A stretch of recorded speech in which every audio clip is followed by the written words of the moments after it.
નમસ્કાર મિત્રો, ટેટ 1 પરીક્ષાની OMR સીટ જે છે એ રાજ્ય પરીક્ષા બોર્ડ દ્વારા જાહેર કરી દેવામાં આવી છે.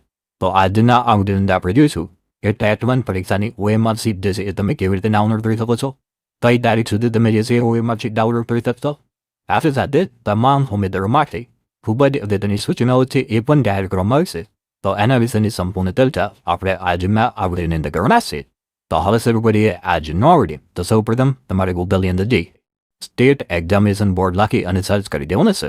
જેવું તમે સ્ટેટ એક્ઝામિનેશન બોર્ડ લખીને સર્ચ કરશો ત્યાં પહેલી જ વેબસાઇટ છે www.sebexam.org તમારા સામે આવી જશે. સિમ્પલી તમારે જે છે એને ઓપન કરી દેવાની છે. જો તમે આ વેબસાઇટ ઓપન કરશો તો એક આ મુજબનું ઇન્ટરફેસ જે છે એ તમારા સામે ખુલી જશે. અને એની અંદર તમે જોઈ શકો છો નોટિસ બોર્ડની અંદર ટેટ 1 એક્ઝામ 2025ની OMR શીટ ડાઉનલોડ કરવા અંગે અને TET 1 exam 2025 OMR download link. તો સૌપ્રથમ કેટલીક સૂચનાઓથી આપણે એને જોઈ લઈએ. તો તમે જે છે એના પર કરશો તો રાજ્ય પરીક્ષા બોર્ડ સરકારી પુસ્તકાલય સામે સેક્ટર 21 ગાંધીનગર તારીખ 30/12/2025નો આ પરિપત્ર જે છે આવે જશે. રાજ્ય પરીક્ષા બોર્ડ સેક્ટર 21 ગાંધીનગરના 14/10/2025ના જાહેરનામા પ્રમાણે જે છે એ તારીખ 8 જાહેર ક્રમાંક જે છે આપેલા છે બધા.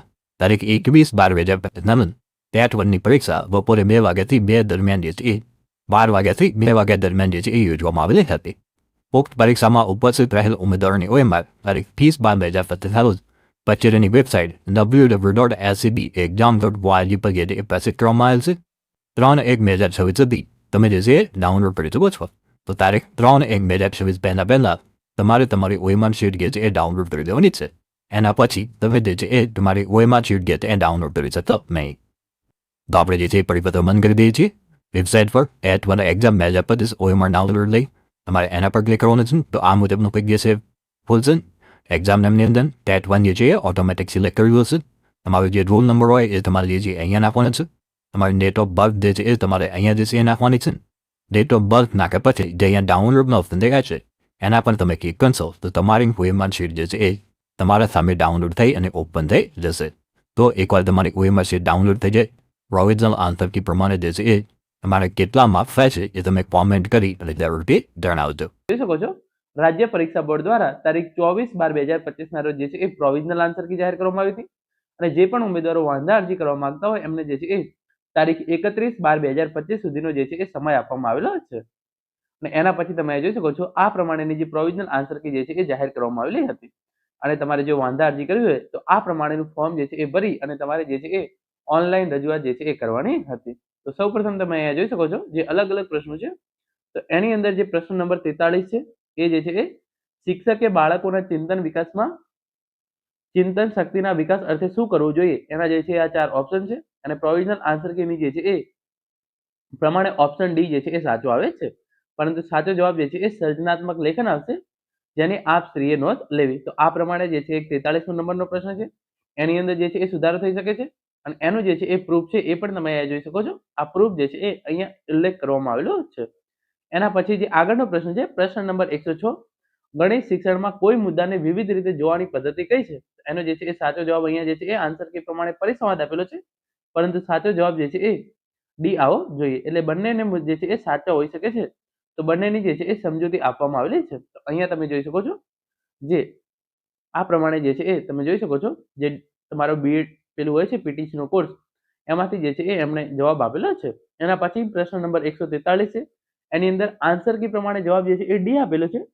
પરંતુ જે છે એ ખરેખર તમે અહીંયા જોઈ શકો છો મનોજે ધોરણ 1 થી 4 માં નોન ગ્રાન્ટેડ શાળામાં અભ્યાસ કરેલ છે. ધોરણ 5 માં સરકારી પ્રાથમિક શાળામાં અભ્યાસ કરેલ છે. આથી જવાબમાં રક્ષા શક્તિ જવાબ ખોટો છે. બે જવાબ જે છે એ આવે છે 1 થી 5 સુધી ખાનગી 50 કરતા વધુ ધરાવતીઓનો જે છે એ ગ્રેસિંગ માર્ક્સ આપવા માટે વિનંતી. તો અહીંયા જે છે એ 2 કરતા વધારે જવાબ જે છે એ સાચા આવે છે. તો આ કિસ્સાની અંદર જે છે એ ઉમેદવારોને ગ્રેસિંગ માર્ક્સ આપવા માટેની જે છે એ વિનંતી કરવામાં આવેલી છે. અહીંયા તમે જોઈ શકો છો જે ઓફિશિયલ નોટિફિકેશન છે રાજ્ય પરીક્ષા બોર્ડનું એનું જે છે એ ઉલ્લેખ જે છે એ કરવામાં આવેલો છે. એના પછી તમે જોઈ શકો છો 142મો નંબરનો પ્રશ્ન અહીંયા જે છે એ આન્સર કી પ્રમાણે સાચો જવાબ સી છે તે છે સ્કીમ ફોર વિકસિત એન્ડ આત્મનિર્ભર ભારત સ્ટેપ ફોર. અને જે છે એ આ પૈકી સરકારી શિક્ષણ વિભાગના પરિપત્ર મુજબ છે. તો અહીંયા જે 142મો નંબરનો પ્રશ્ન છે એની અંદર પણ ભૂલ છે. અને એનું જે છે એ સરકારનો 30 ઓગસ્ટનો જે ઓફિશિયલ પરિપત્ર છે એ જે છે એ અહીંયા દર્શાવવામાં આવેલો છે.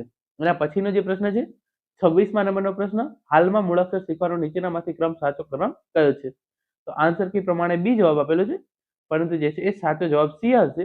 ધોરણ 1 ગુજરાતી વિદ્યાર્થી ગણિત પ્રગતિ રજિસ્ટરનો જે છે એ અહીંયા નમૂનો તમે જોઈ શકો છો.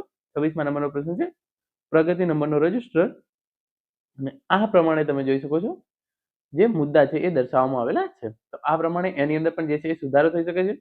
એના પછી આગળનો પ્રશ્ન તમે અહીંયા જોઈ શકો છો. લખ્યું જે પ્રમાણે બુનર દ્વારા રજૂ કરવામાં આવેલી અન્વયે સમર્થન આપે છે. તો અહીંયા આન્સર કી પ્રમાણે જે છે એ સાચો જવાબ ડી આપેલો છે, પરંતુ એનો જે છે એ સાચો જવાબ બી આવશે. જે પીટીસી છે એના અભ્યાસક્રમમાંથી જે છે તમે અહીંયા જોઈ શકો છો, દ્વિતીય વર્ષનો જે અભ્યાસક્રમ છે એમાંથી તમે જોઈ શકો છો જે પ્રૂફ જે છે એ આપવામાં આવેલો છે.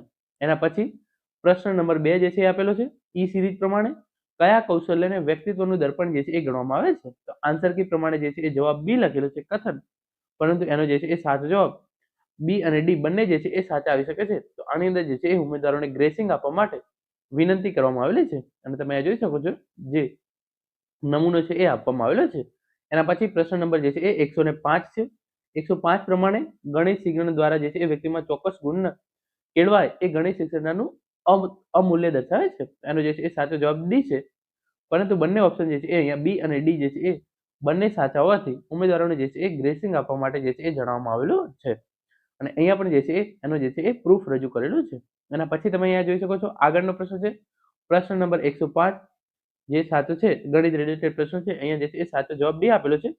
આ દાખલામાં સાચો જવાબ જે આવે છે એ આપેલ વિકલ્પમાં સુસંગત થતો નથી. તો અહીંયાથી આપેલા એક પણ પ્રશ્નનો જવાબ જે છે એ બંધ બેસતો નથી, ત્યાંથી ઉમેદવારોને જે છે એ ગ્રેસિંગ મળવું જોઈએ.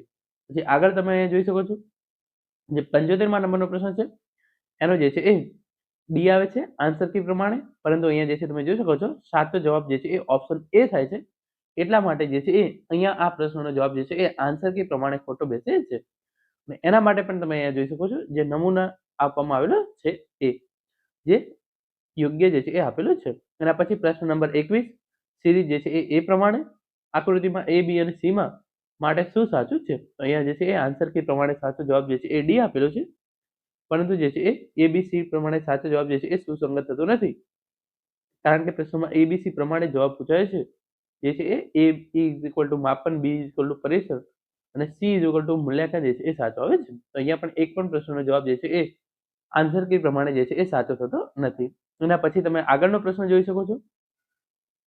આગળનો પ્રશ્ન છે પ્રશ્ન પત્રિકાની સિરીઝ જે છે એ ક્વેશ્ચન નંબર 17, ડિસ્લેક્સિયા ધરાવતા બાળક માટેના નીચે પૈકી કયું સાચું નથી એવું જે છે એ પૂછવામાં આવ્યું છે, અને આન્સર કી પ્રમાણે જે છે એ ડી લખેલું છે. તો અહીંયા જે છે એ પ્રમાણે લક્ષણો વિકલ્પ પ્રમાણે સાચા છે. મુદ્દા નંબર 2 પ્રમાણે જે છે આપેલ છે, અને જે છે એ મુદ્દા પ્રમાણે જે છે એ સાચે છે. તો આ પ્રશ્નની અંદર પણ જે છે એ સુધારો થઈ શકે છે.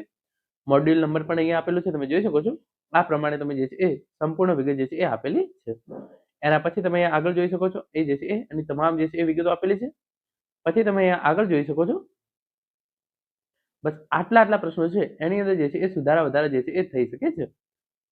એ આપણે કેટલા પ્રશ્નો જોયા? એક પ્રશ્ન, પછી પ્રશ્ન નંબર 2, પછી પ્રશ્ન નંબર 3, પ્રશ્ન નંબર 4, એટલે કે 6 થી 7 પ્રશ્નોની અંદર જે છે એ ભૂલ છે. તો મોટા ઉમેદવારોને 4 થી 5 માર્ક્સનું ગ્રેસિંગ જે છે એ મળવાપાત્ર થશે. રાજ્ય પરીક્ષા બોર્ડ દ્વારા કેટલી જે છે એ રજૂઆતોને માન્ય રાખે છે? આના વગર પણ જે બીજા ઉમેદવારોને રજૂઆત લાગી છે એમણે જે છે એ રજૂઆત કરેલી છે. તો ઉમેદવારોને મોટામાં મોટું 4 થી 5 માર્ક્સનું જે છે એ ગ્રેસિંગ ટેટ 1 ની પરીક્ષાની અંદર મળવાપાત્ર થશે. Thank you so much for watching.